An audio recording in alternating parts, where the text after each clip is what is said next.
Good morning, it's me again. As you can tell, I've got different glasses. I got my check for this month, and just before I was able to get the check all cashed and everything, my glasses broke. And I had another pair, but I can't find them, so I had to get it. They're just reading glasses, though, so it's nothing that big a major. But, yeah, I'm noticing things are happening. My socks are getting old. I've had a number of them for a long time, so that's probably something that's happened. So I'm glad that I got my check when I did because now I can replace some of the stuff that I need as it's getting warmer. Because I like to wear socks when I have my shoes on because it protects my feet. And I had sandals, and that all socks also help me when I'm wearing sandals. I don't really know why that is. It's just more comfortable. Maybe it's a getting older thing. Who knows? I haven't been able to find my sandals since I've moved, though, so I know I still have them somewhere. I just don't know where they are. But anyway, I do still have shoes, so that's something. Um, my cute little ladybug shoes. Um, but yeah, and I got a few sales this weekend. I haven't made any of my sales goals, but I did get a start on them, and that's something, especially with the economy the way it is right now. There we go. There's a cat in my lap. So, I'm hoping that things get better. I just don't know what to do to make it better. I know that with the Christmas shopping season starting really soon, um, things should get better for me because people might be wanting to buy things that are less commercialized and be more willing to help out because Christmas oftenly brings out the kindness in people. And I was thinking a lot yesterday about the concept of philanthropy, if I'm saying that right. It's when you have all this money and you see all this bad stuff and you want to make the bad stuff go away. It was a really big concept during the Great Depression where you had these extreme differentials between the people that had and the people that didn't. And there was just so much going on that people were literally being sent um, into areas and just handing out money. Um, there's a lot of stories about the philanthropists back then, and there's although some of them are not true, but some of them are. I mean, like I've heard stories of some guy walking around town just handing out $100 bills or envelopes with a little bit of money in it. And I do know that the philanthropists, some philanthropist group paid um, home mortgages off for older people so they wouldn't lose their homes. And there was just all kinds of stuff going on during the Great Depression where people were helping each other out. People who had more money were helping people out. And the people thought that the people that were actually giving them the money were the people. There was a lot of things like they thought it was one person, like JP Morgan got credit for a lot of it because he's the one person that was pretty much, he was like really, he had a lot of money and people just thought that was him, but it turned out it had been a group of individuals that had a lot of money and they were just paying this guy to go and help people out so that the communities could grow faster and get out of that problem faster. And I don't know why I'm thinking about philanthropy, probably because something reminded me of a thing that people did a while back.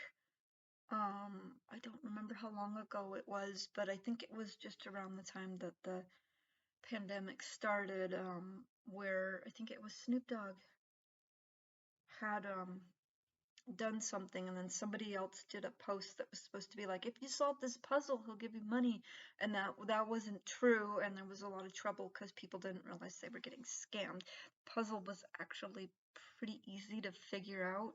All you needed was an average IQ and a good pair of glasses, and you could figure out what was going on with that puzzle. So it was just way too easy for what the thing was saying, but he had actually, the scam thing had actually been based on something that he'd actually done where he had basically an essay contest for a specific area because he was going to pick, I think, 10 people and help them out as much as $10,000. And I think he wound up actually helping more than that because most of the people that qualified to him didn't need $10,000 to fix their really scary problems. And I think that maybe somebody talking about that was maybe what made me think of that, because I think one of the problems with philanthropy is people don't understand what it is. A lot of times, like, because they're thinking about Great Depression era times when people were, like I said, the guy was walking around handing out money. That was because of how bad everything was. Like the philanthropists nowadays, they're going to want to do a real something, whatever. In order to get a philanthropist to help you, you'd have to one know how to get a hold of them, and it's not a very common thing, so that's going to be hard. And two, your cause, what you need the help with, has to be something that they would care about. Um, so that was something that, they'd have to see that what you're dealing with as a problem. Oh hi, oh hi. Gigi's snuggling the computer, so if it jiggled, that's Gigi saying hi. Because that's one of the things that people don't understand, because like Bill Gates did some philanthropies and people were freaking out about him not doing this or that.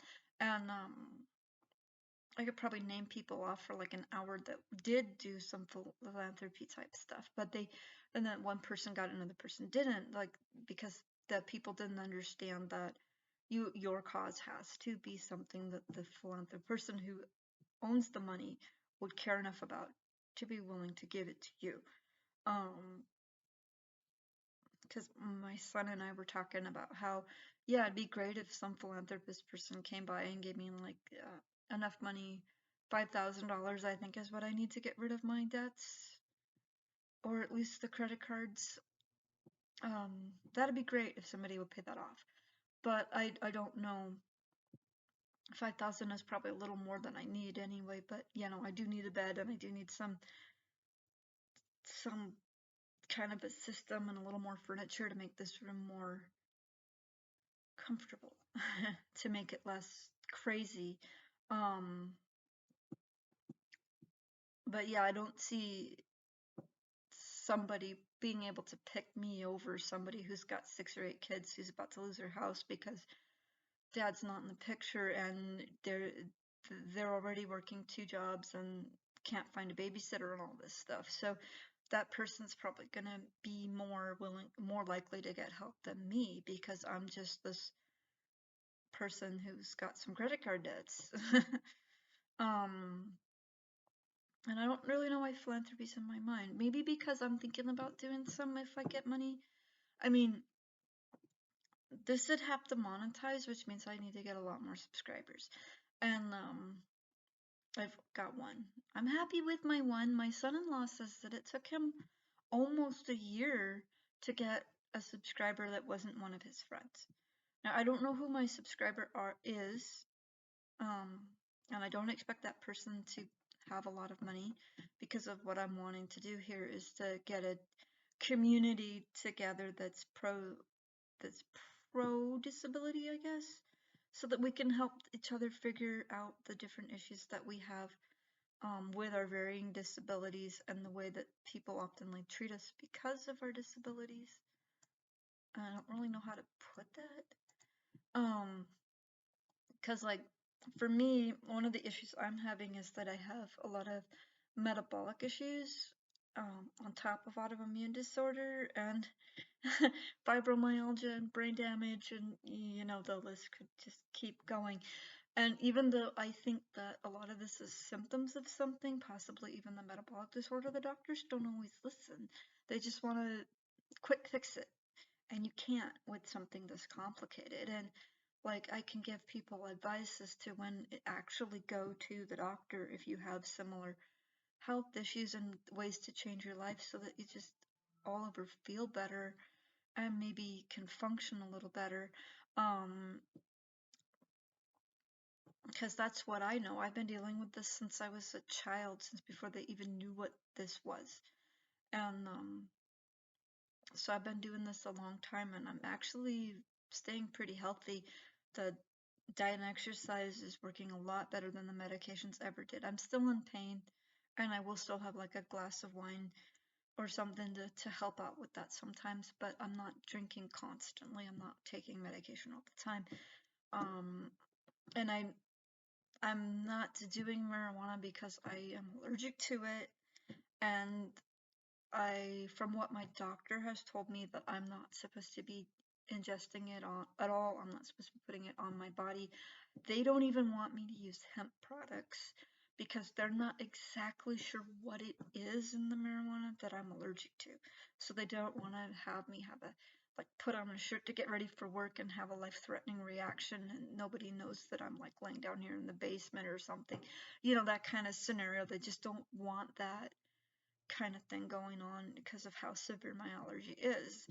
And I will say it is a rare allergy. Marijuana does help a lot with people who have varying pain disorders because if you're not allergic to it, it'll actually help you. But you can't, like with my alcohol, you can't be constantly taking it or taking it to get high and expecting it to still work, because if you take it to get high, then it might actually wind up causing some other problems. Yeah. So I'm more of a proponent for doing this as medication free as possible. But other people can talk to people who have different issues that I don't have the knowledge of about other things. And like I know some things do need medications because it's so crazy, like that oh, I can never remember what it's called, but it's like fibro, except it's like way worse. And you just hurt all the time. It just keeps getting worse and worse and worse and worse. And they call it the suicide disease because people kill themselves a lot because of how bad it gets. And I have no idea. I have no idea how people can even manage with that. And yet I see videos of people talking about just their struggles to stay alive and how hard it is to get the medication they need for it because they're scheduled, because I can't remember the scheduling thing that they do with the medicine, but they're considered addictive, so people can't get those medications as often as they need them when they have that disorder. And I'm not really sure what's causing that disorder. It could be similar to fibro, where you probably got some other disability going on, and or some other thing going on, and they're not even looking at it. I don't know. I know my nervous system is messed up, and it's pretty much been messed up since I was born. And then between things like genetic oopsies and bad parenting, it just got weird. But I'm actually learned a lot about my health over the years, and I've learned a lot about different things over the years. And so I've been doing mine, grateful that I can do mine without medications, without much worry that I'm going to die at any second. I know some disorders that people are dealing with are very tragic, and there's no cure, and it's really hard. And I hope that they can do some work into that kind of stuff, and I'm hoping that figuring out how some of that stuff works will actually help figure out what's going on with things like fibromyalgia and that other disorder I was talking about that I can't remember the name of. It's only find the initials, and then I can't remember the initials. It's like trying to remember the Pride's alphabet when they keep changing it, and I'm dyslexic and old. I do respect you guys. I just can't remember how to say that. It's how my brain doesn't work, and that's also something I think that the communities have to become part of, um, being able to understand and accommodate for another person's malfunction, I guess. As long as it's within reason. I mean, if you're like crazy and not taking your meds and you are on stabbing people, we're not going to accommodate that. That is not accommodatable behavior. That is something that should put you either in jail or the hospital. That's just.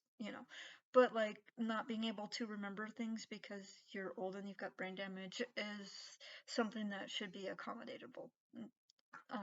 Because just part of being human. Everybody's going to get old, and when you get old, something's going to go wrong. I mean, I'm not saying I'm old yet. I've just got a few things going on that's causing some of the old symptoms to occur early. We'll put it that way. I do have a chance of longevity. Um, one of my great grandmothers was, I think, 108, and the other one was like 112. And my great grandma, or my grandma Neat, who had juvenile diabetes, was like 90 or something. And my Aunt Glenna that had MS was like 90 or something. So I do have longevity possibilities in my family line, even with my health issues. So I'm gonna be here for a while. So I'm just trying to make things a little bit easier for those of us who aren't quite what other people consider normal. Um, and try to get this idea of what's accommodatable and what's not. Like I said, violent, aggressive, selfish behavior is not accommodatable. Um, but Grammy having a mental whoopsie, just not remembering something is, so that's kind of where I am with that. Trying to have a good day. Like I said, I sold some stuff over the weekend. I sold a couple of turtles, the tiny turtles, and I sold one of the little Hello Kitty girl dolls. It's so cute. That, and I got my packaging ready, my stuff ready for um the store, and I need to start sneaking in some more stuff because Christmas shopping is gonna start real soon, and I'm getting a lot done with my Yodas. Because instead of freaking myself out with trying to focus on everything all at once, I decided I'm gonna just um try to main focus on one thing, and right now that's Yodas. And then my side focus is like if I get bored with the Yodas, or um I do realize I need to make other things. I have side focuses like the Hello Kitties, the tiny turtles, and then whatever the fuck's on my table that I never can get to because everybody wants me to be somewhere else doing something else when I should be down here working on that. But that's fine because I'll get that done eventually. I will. And it'll get better. But yeah, when I get to a certain point, I wouldn't mind doing some charity or philanthropy type works. Like I said, if this monetizes, if my sales pick up, when I can actually afford it, I do have a few things I need to do for personal reasons that are gonna have to take precedence. But I do want to do some philanthropy or charity type work, and to see if I can do anything to make the world a little bit better. And I've wanted to do that for a while. Um, I do things for animal charities, because I love animals. I actually even got my cat from the Humane Society, and I do encourage people to do that. If you do decide to get a pet, definitely go somewhere like the Humane Society and get somebody who needs you to come and get them. Because these guys, it's not fair how Gigi was treated by his previous owner. I don't even know what his previous name was. They had him listed as Julian, but he never ever responded to it. So he's Gigi now. He loves us. We love him. He's a good kitty, mostly. He has a few little behavior quirks, and I wonder if some of those had something to do with it, because the two breed studies, he's a Bombay Siamese, and both of them have some very wonderful positive aspects, but they can have some behavior problems. So nothing too major. Siamese are kind of like calicos, where they can be a little crazy and just flip out on you. And then also, I can't remember what the issue was. Bombay. Oh yeah, they do that comeback thing, and people will mistake that for them being aggressive. They just want you to keep petting them. Um, and then on top of that, his owners, there is a sign that he has arthritis in his hips and his paw, and sometimes he acts like he's got a headache or has had a head injury. So that's probably why we have the occasional, I call them anxiety attacks, and he'll just like box my ears. But I can usually sense them coming on because his behavior changes, his posture changes. Um, so that's something to pay attention to know your stuff about an abused animal. though they get a lot that are abandoned. That just people just don't want them anymore. You see it sadly. The cat's 13 or older, and the people just don't want to watch it die. So instead of taking care of it themselves like a responsible owner, they abandon it to a shelter so because they don't want to watch the kitty die. And the vet won't put it down for no reason because yeah, don't put it down for no reason. Um, so you got those things where you got the older cats that don't tear everything up because that's something people complain about with kittens and puppies is they tear or chew everything up. But you can get an older animal, you make sure they're healthy, you find out some as much information as you can. That's very important when you're getting an animal from a shelter. Find out as much as you can about both the animal and the shelter. And even find out some stuff that's pertinent about the breeds or the breed mix because they do there are some things that's just the animal's personality, but there are some things that tend to run in a breed. Like Labradors get hip dysplasia, and it's horrendously painful. Um, and like Persians and pugs are prone to pneumonia and other respiratory problems because they got that squishy face. I have no idea what's going on with my throat. That just sort of happened. Um, and that just kind of happens. But yeah, I'm feeling like things are starting to get a little better. I'm not too worried about some of the stuff that people are fussing about. I haven't seen any sign of a food shortage. I'm actually able to get stuff that we hadn't been able to get for a while. Um, that people were saying we might not be able to get again. They did that with the ramen too when we went into quarantine and everybody bought out all the ramen because the ramen, the toilet paper, and I can't remember what else they were buying out because they were panicked that we'd run out or that they'd use it all up or I don't know. Um, yeah, hi sweetheart. So I just think that there's something going on with the processing and maybe the problem with the factory or machine broke down or like my son-in-law's work where they had to recall a bunch of meat because there were buckshot or something in it, and that's not how you kill animals for slaughter, especially mass consumption.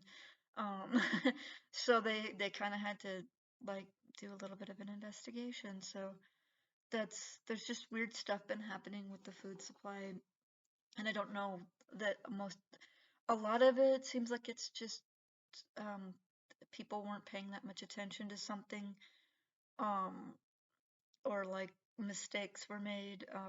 But some of it does seem deliberate. I won't say that not all of it is an accident, like the baby food thing, the baby formula problems that I'm hearing people are still kind of having, even though they got some plants up and running.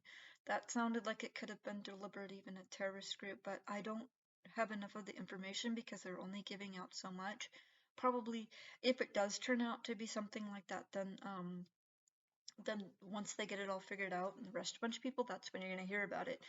But until then, we will not know what exactly happened. So at this point, I think we need to stop focusing on what exactly happened and start trying to figure out how to maintain, how to keep these things going, how to make sure maintenance is happening, how to make sure,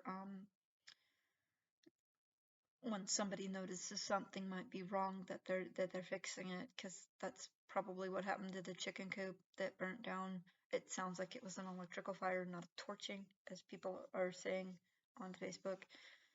Although I don't know how much of some of these people actually know what they're talking about. But yeah, I just kind of got on a tangent with philanthropy, and I'd really like to be able to look into, once I get some income, I'd like to be able to look into doing some philanthropy work for some charities that I might want to be interested in, like animals, and maybe do some stuff for neurodegenerative investigations that are actually investigations and not take a pill and shut up. Because that's one of the things that frustrates me with fibro, because I've had some doctors tell me that it's neurodegenerative technically, and though it's a very, very slow process, um, they still only want to look, they don't want to look at it as being a real problem for whatever reason, and, or at least I haven't been able to find anybody that wants to look at it as being a real problem. But I'm sure they're out there. I would really like to be able to get involved with an actual fibro study where they, take samples and like DNA samples to look at stuff and maybe talk to me about things that are going on and what I think about it and what I've noticed because I've had this for like ever. Um, but it just seems like every time I get involved with one, I'm like, yes, I think this is gonna be good, and I can give them some information. Maybe they can get them looking somewhere they weren't, and then pills. Here, shut up and go away. No, that's not how you investigate a problem like this. That's not how you research a health issue. Um, but yeah, that's just how it is in America. So yay. But I should probably go as I'm looking at the time. I don't want these to be too long while I haven't really had much to research because people aren't really giving me a lot of input. Um, and that's kind of what I'm wanting to know. What are you guys wanting to talk about? What kind of things are you guys interested in having me cover as far as like health and physical, mental, health disabilities are concerned? Maybe questions people have, maybe even help me with some information between the difference between one country's way of dealing with it and another. Um, that would be interesting as well, because I know there's some countries where you don't even, the doctor's not even close and can't even get to a doctor for something simple, treatable like pneumonia, let alone fibro or just it hurts for no damn reason type thing. So yeah, this would be really good if people could give me some input or maybe an idea of where to steer the topics. So I'd really like to be able to have more information on fibro and be able to talk to people about what's going on and have this definite, this is what's happening and this is how you treat it. But it's just so many different ways that it presents itself, and mine though really complicated. I should say my situation was really complicated. I'm able to maintain my health very simply. Where somebody like my cousin, who's got the same symptoms as me, but is struggling to even find food that doesn't make her feel sick. So that's kind of where that is. It just affects people so differently sometimes, even though your base symptoms are the same. That's kind of makes it difficult. Yeah. Like and subscribe if you like what I'm doing, and hit the little bell. It'll tell you when I'm making more contents, and hopefully I can get some more subscribers and some more views, and you guys take care of yourself. Let's all make it better. Oh, Gigi says bye. Bye. Look at that paw.